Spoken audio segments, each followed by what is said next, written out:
In the following, we will be giving a general overview of the Hakka language and its speakers. The Sinitic languages are a distinct branch of the Sino-Tibetan language family, consisting of various local varieties, many of which are not mutually intelligible. In China, they are all called Fangyan, which means regional speech. We might call them Sinitic languages. The larger part of China is mostly covered by a range of dialects, which is all called Mandarin Chinese dialects. And from these dialects, the Beijing variant, also the modern standard language is derived. The south of China, on the other hand, is home of various rather distinct Fangyan with their own names and identity, most importantly Hokkien or Minnan in the Fujian province, Teochew and Yue and Hakka, and in the north of Hakka, Gan in Jiangxi province. The dark green spot on this map is the area where Hakka is spoken, where Hakkas are living. If we look at the administrative subdivisions of China, we see that Hakka does not have a province of its own, but is spoken in the provinces of Guangdong, Jiangxi, and Fujian, dispersing over southwestern areas in Guangxi and Sichuan. For this reason, it is actually difficult to estimate the numbers of Hakkas in China and the world. Considering the available information about the percentage of Hakkas in Chinese provinces, we find the following numbers from which we can see that the majority of the Hakkas live in Guangdong province, with important numbers in Jiangxi, Fujian, Guangxi. Furthermore, there are many Hakkas in Taiwan and Hong Kong, and this would give a number of more than 52 million people already. It is the Hakkas spread out to over 80 countries worldwide, which is even more difficult to evaluate. The majority of the overseas Hakkas live in Southeast Asia and are most visible in Malaysia and Indonesia. There are Hakkas in Thailand, Vietnam, the Philippines, but they are more difficult to count as they are often assimilated to the local culture. The word Hakka, Chinese Kejia, means guest people, which is a somewhat strange name for an ethnic or linguistic group. We have said already that they do not have their own Chinese province, which is the first hint as to why they have this name. Geographically, the Hakkas originally inhabit the mountainous regions between the socio-economic centers of South China, and due to their migrational dispersion, the Hakka language is also a sociolect of a specific social group. In the homeland of the Hakkas, there is a Hmong minority, the so-called Shi. They used to speak their own language, which is now in use by only very few people. The other 700,000 Shi speak Shiyu, which is a Sinitic language. This language is very similar to the adjacent Hakka dialects and might be counted among the Hakka language sphere. The origin of the Hakkas is unclear, but it is usually said that they came from the north in various migration waves. The Hakkas seem to have come relatively late in history, that means within the last 1,000 years, which is why they could not settle in already occupied areas such as the more fertile lowlands. And since the mountains were not fertile, Hakka men were rather mobile and went to work in the economic centers of Guangdong, often leaving the farm to the women. Many ultimately migrated westwards with their families. The name Hakka may be explainable from the fact that the late arriving Hakkas often rented land from landowners, which means they were not owners themselves and therefore were considered to be only guests. A number of historical events, which we cannot elaborate here, led to frictions between the Punti or Cantonese and the Hakkas, which led to outright violence and even war. The large characteristic Hakka roundhouses with only very few openings to the outside appear like defensive fortresses for a reason. It is said that these ongoing conflicts actually created the Hakka identity. They were a shunned out group which, over time, due to this outgroup feeling, developed self-consciousness as a group. It goes without saying that therefore people in some other areas, for instance in Jiangxi, may not identify themselves as Hakka, but speak a related variety which should be included linguistically in Hakka language research. The Hakkas see themselves as hardworking, diligent, clan-oriented people who keep close contact with their group and collaborate as a group. The women are able to work hard in the fields because they traditionally did not bind their feet. Because of their delicate situation among the other groups in the region, with no province on their own, Hakkas seem to have always taken care to cultivate a double identity as Hakkas and as Han Chinese.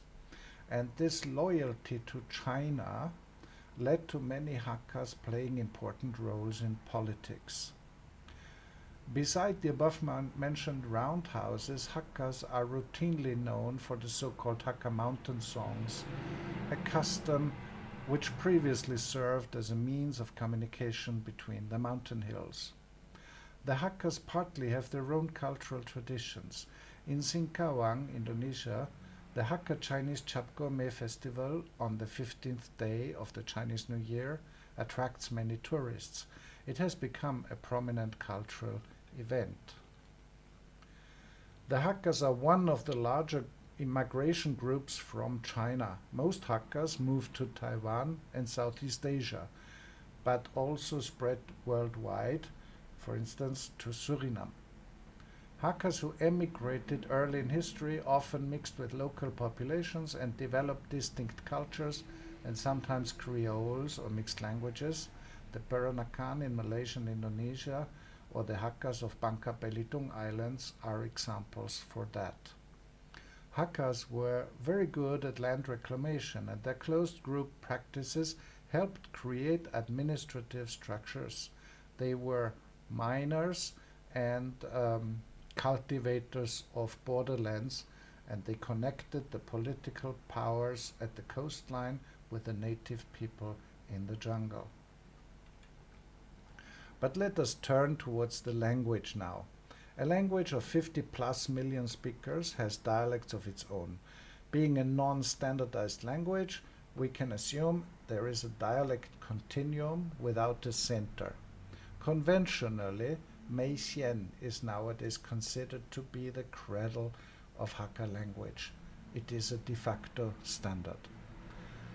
Hakka being dispersed into Guangdong and Guangxi, many speakers may be proficient in Cantonese or may have given up Hakka altogether.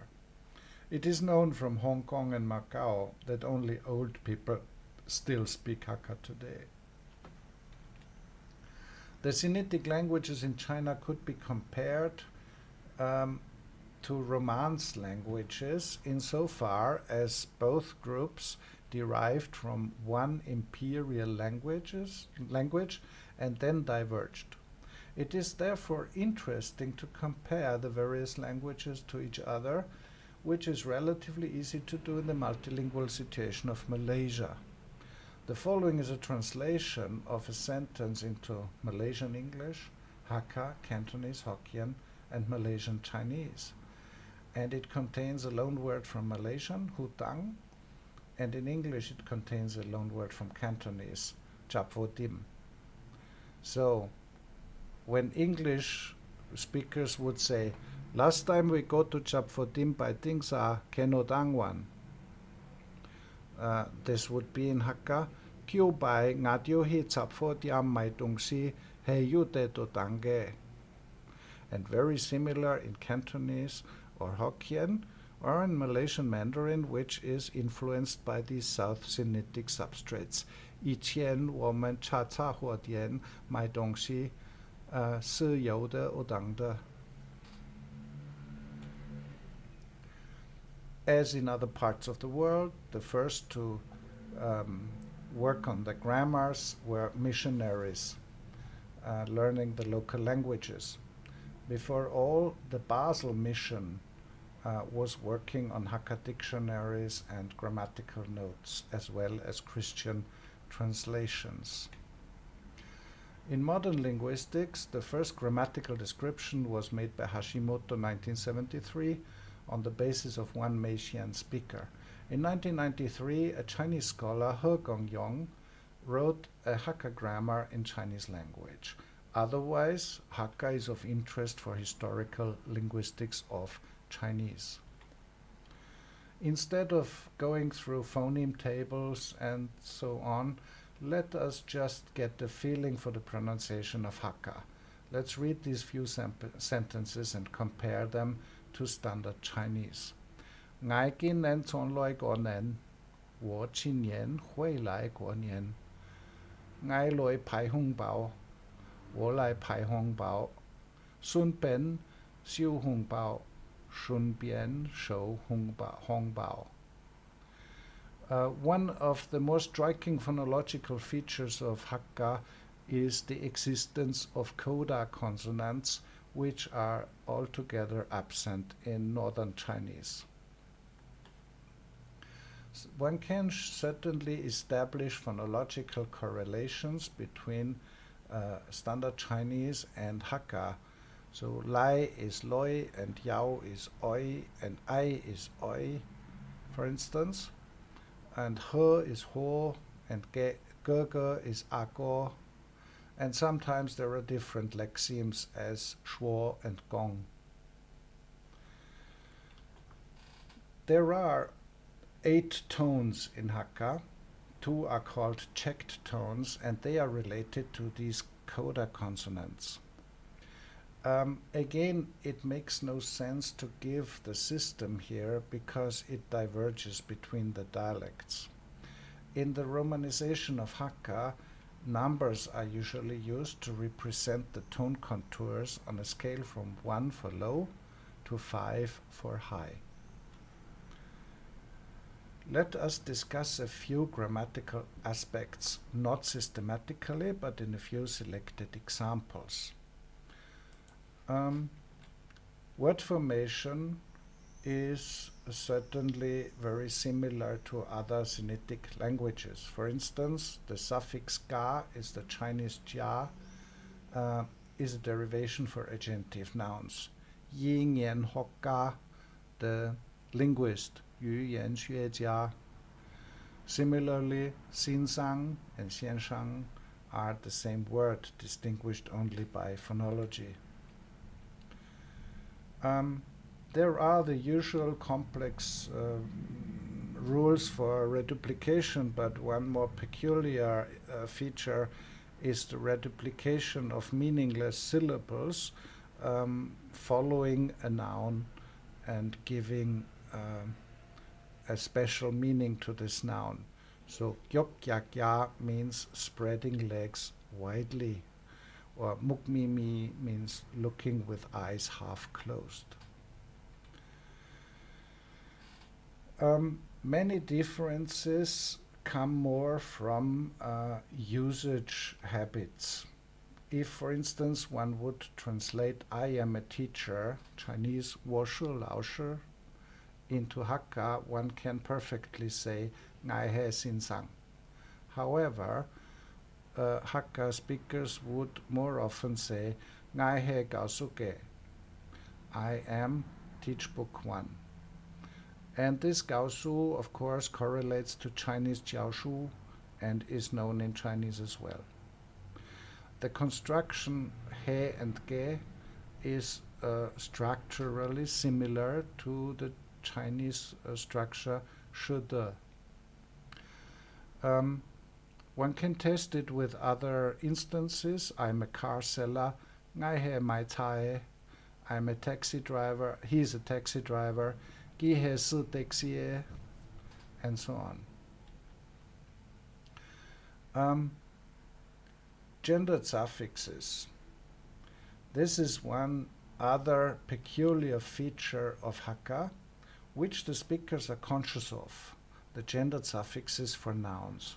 Gung means male, ma and po means female. This works quite well in order to distinguish the sex of animals, for instance, rooster and chicken, cows and bulls, and so on. But it doesn't really make sense with hakung for prawn, but kiamtsu po for toad. Body parts also receive such suffixes.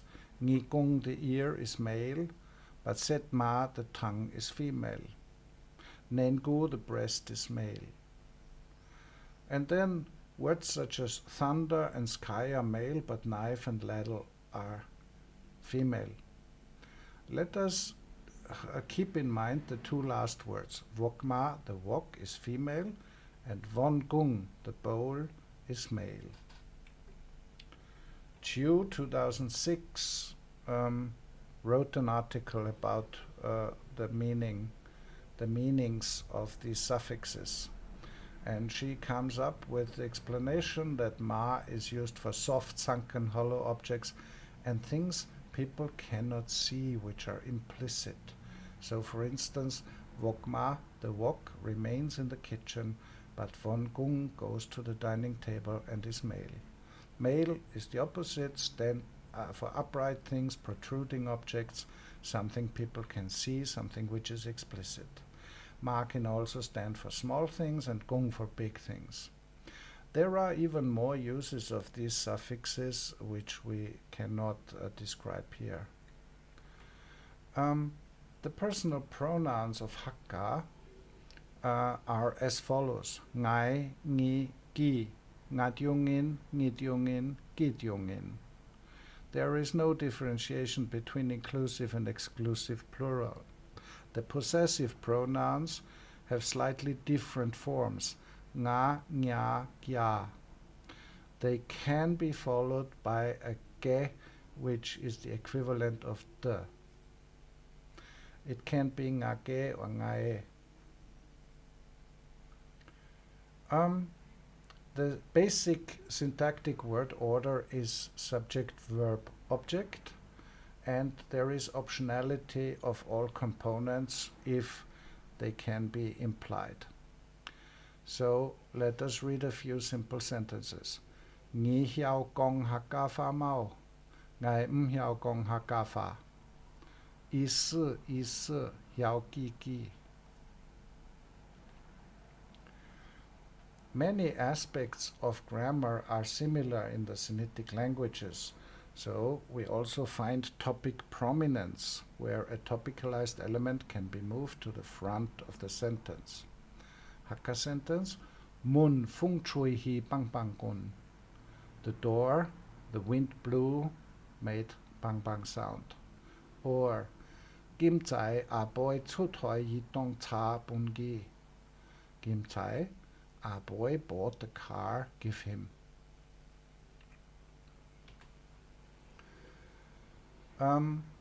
If we try to establish possible differences between Standard Chinese and Hakka, it might be interesting to look at the ba construction, which is much discussed in Chinese grammar, and which puts the object before the verb with the help of the coverb ba when the object is clearly referenced. So it is somewhat similar to differential object marking, depending, however, on difficult to characterize constraints. Give me the phone in Chinese would be ba shou ji ge wo, but in Hakka it is only den fa bun ngai without the ba. If we try to translate ba che xi gan jing, wash the car, in Hakka it is a cha se gon qiang gi. And here we see there is an obligatory demonstrative in front of ka, and there is a placeholder pronoun, at the end of the sentence where the object usually should be. In Malaysian Mandarin, which is influenced by South Sinitic, the sentence can be 车洗干净打. So the da is a copy of the structure.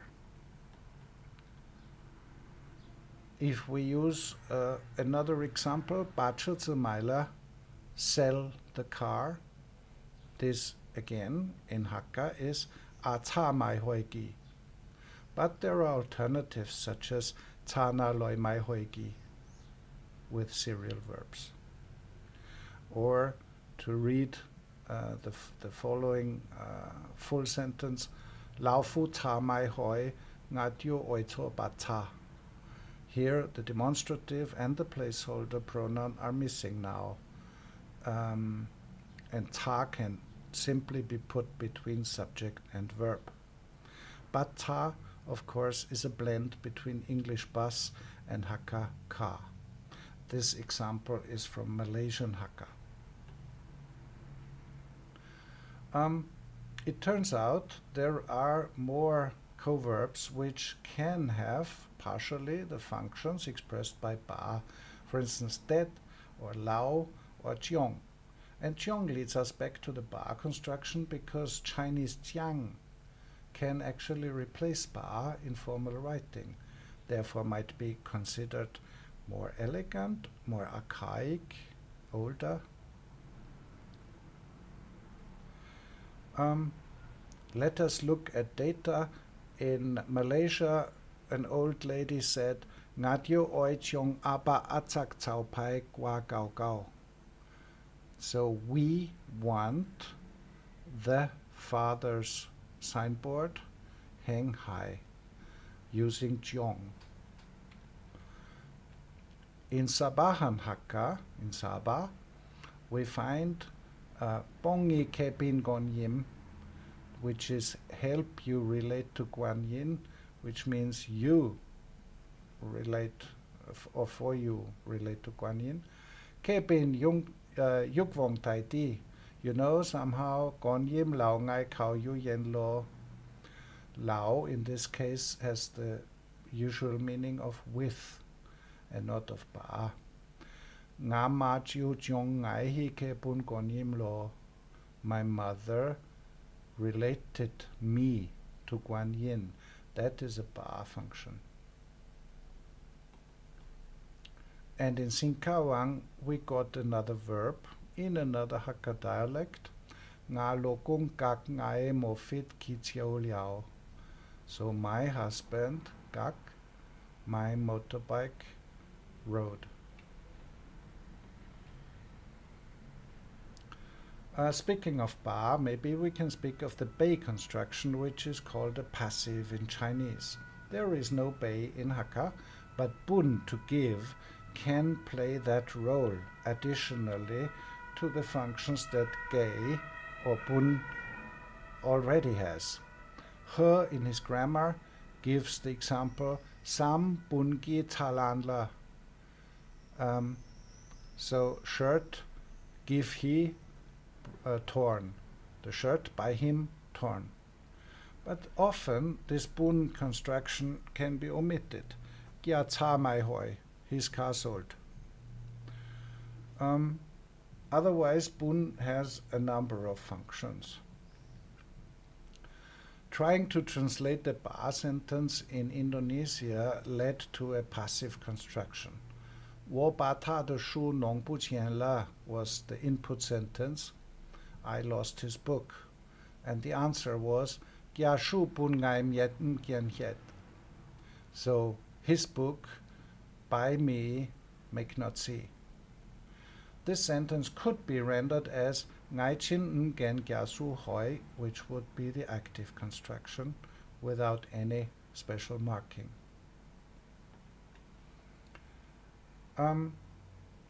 In response to the ongoing discriminations of old, the foundation of the Tsung Tsin Association in Hong Kong marked the beginning of Hakka self-awareness, of fighting back. Overseas Hakkas are often organized in so-called Huiguan, or clan associations, and in many places also there are Zhongzin associations.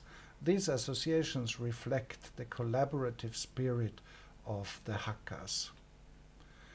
Furthermore, there are biannual World Hakka conferences which bring together Hakkas from all over the world to foster the cooperation and friendship globally. The Hakkas outside of China find themselves in various multilingual situations with other Sinitic varieties and with other languages. In Malaysia, Hakka speakers usually also speak some Cantonese, possibly Hokkien, English, Standard Chinese, and Malaysian. This leads to many interferences between these languages through borrowing, code switching, and structural convergence. In the following example, an English dialogue of Hakka speakers turns into a wordplay where a Hakka word, cincai whatever, is deliberately wrongfully interpreted by a similar Chinese word, cincai, vegetables. What do you want to drink? Cincai la. Here got no cincai. Here got kopi, tea or juice. You want cincai, you go to bazar. In this example, the Hakka speaker, while explaining the hardships of his family to learn standard, probably written Chinese, all by themselves, he switches to Chinese whenever mentioning the learning effort. Gi he ga gi hok tsu xue de. Ngai chi ga he anyong xia la dan he gia diu han nu li de xie xi. The green part is standard Chinese, Malaysian Chinese, of course. Finally, in the last sentence in 35, we find a Hakka sentence with two loan words, one from Malaysian, one from English. Gipun mada lokapoi, he has been detained by the police. Please also note the passive construction with bun, which we just have described previously. In some places, Hakka is extraordinarily strong. For instance, in Sabah, Hakka is the lingua franca of the region. That is, other people are also learning the language. Since many first migrants were men and they could not bring Hakka wives with them, inter-ethnic marriages between Hakkas and local people led to the formation of a new ethnic group, the Sino-Kadazan, a mix between Hakkas and Kadazan Dusun people, often speaking Hakka and following Chinese customs. Singkawang in the west of Borneo, on the Indonesian side, is majoritarily a Hakka town. The Hakkas, the local Dayak people, and the Malays form a unique culture which is called Chidayu, an acronym for Cina, Dayak, and Melayu, or sometimes Tidayu for the Sinitic, Tionghoa for Chinese, Dayak, and Melayu. The Hakkas speak Hakka and Indonesian. Standard Chinese is introduced only slowly in these days. The Hakka language has many Indonesian loan words. In Taiwan, Hakkas make approximately 15% of the population. The Hakka Basic Law recognizes Hakka as one of the national languages, and it is used in public announcements, it is taught in schools, and it is promoted at many levels. There are also Hakkas in Taiwan who have a more complex background. For instance, this rather old consultant was born in Malaysian, came to Burma as a young boy, and much later in life moved to Taiwan, where he is still running his shop to this day. These Burmese Chinese have their own quarter in Taipei. Hakkas in Europe partly come from other countries than China. For instance, the Hakkas in the Netherlands are from Suriname, Indonesia, also from Hong Kong and Guangdong province. The largest group of Hakkas in Vienna comes from Calcutta in India. Their group is now split up between Calcutta, Vienna, and Toronto, and a few other places. And they meet each other in India, which is their homeland. The Indian Hakkas of Austria work together in Chinese restaurants all their life, so that the older first-generation migrants do not even speak much German. As a minority language, Hakka is experiencing language change through influences from other languages and language shift. That means the language is given up in the youngest generation. In Taiwan, for instance, in spite of the promotion of the language, the Hakkas use more Chinese than Hakka. In this example, a mother explains how she taught her child to speak Hakka and understand Hakka, and she said literally, "Nga sengin voi, ingwei wo hui qiang bo, wo hui gan da qiang ti yit gi gi dang sit ni qiang shema ting bu dong," and so on.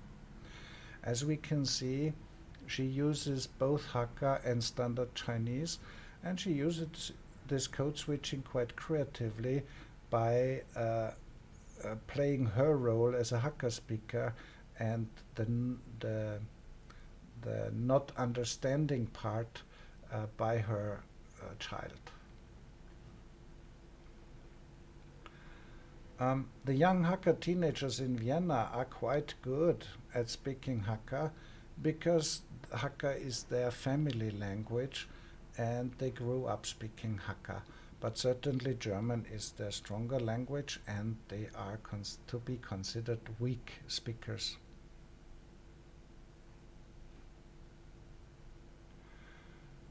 So to come to conclusions, Hakka is interesting for historical linguistics because it is less innovative than Mandarin and therefore gives us certain glimpses to older versions of Chinese. Hakka is as such a non-standard language. It has not been standardized as such, and therefore we find a dialect continuum with a lot of variation, and at the same time it is under the influence of standard languages everywhere. In China it is under the increasing influence of Putonghua. In other places it may be influenced by local national languages.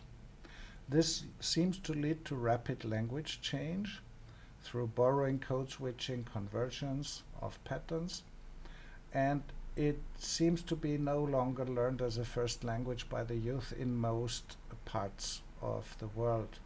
So we must expect that language shift is imminent and that Hakka, like all non-standard languages, might be replaced by the respective standard languages. We would like to finish with a photo with dictionary author Chin Awang, a Surinamese, now Dutch Hakka, who spent 20 years of his life to compile a Hakka dictionary in order to preserve the memory of the language, which is now much less used by the younger generation. Thank you very much for listening. We hope you found it interesting.